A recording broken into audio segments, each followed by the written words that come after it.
ലോകകപ്പ് യോഗ്യതാ മത്സരങ്ങളിൽ ജയം തുടരാൻ അർജന്റീനയും ബ്രസീലും കളത്തിലേക്ക്. ഇന്ത്യൻ സമയം നാളെ പുലർച്ചെ 2 മണിക്ക് നടക്കുന്ന മത്സരത്തിൽ അർജന്റീനയുടെ എതിരാളികൾ കൊളംബിയയാണ്. ബ്രസീൽ രാവിലെ 6-ന് പരാഗ്വേയെ നേരിടും.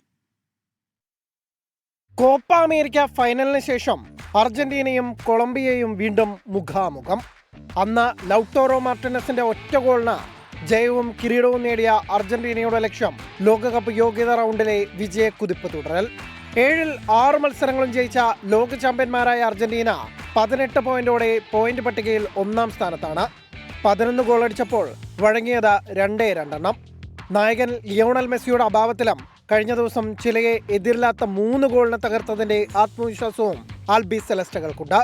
കോപ്പ ഫൈനലിലെ തോൽവിക്ക് കണക്ക് തീർക്കുന്നതിനൊപ്പം പോയിന്റ് പട്ടികയിലെ കുതിപ്പാണ് കൊളംബിയയുടെ ലക്ഷ്യം. 3 തുടർ തോൽവികൾക്ക് ശേഷം വിജയവഴിയിൽ തിരിച്ചെത്തിയതിന്റെ ആത്മവിശ്വാസത്തിലാണ് ബ്രസീൽ. ഇക്വഡോറിനെതിരായ ഒറ്റ ഗോൾ ജയത്തോടെ പോയിന്റ് പട്ടികയിൽ 4-ാം സ്ഥാനത്തേക്കും ഉയർന്നിരുന്നു മുൻ ലോക ചാമ്പ്യന്മാർ. എല്ലാ ലോകകപ്പുകളിലും കളിച്ച ഏക ടീമെന്ന അപൂർവ റെക്കോർഡ് നിലനിർത്താൻ കാനറുകൾക്ക് വിജയത്തുടർച്ച കൂടിയേ തീരൂ. യുറുഗ്വേ വെനസ്വേല പോരാട്ടം ഇന്ത്യൻ സമയം നാളെ പുലർച്ചെ 3:30 നടക്കും. Sports desk 24.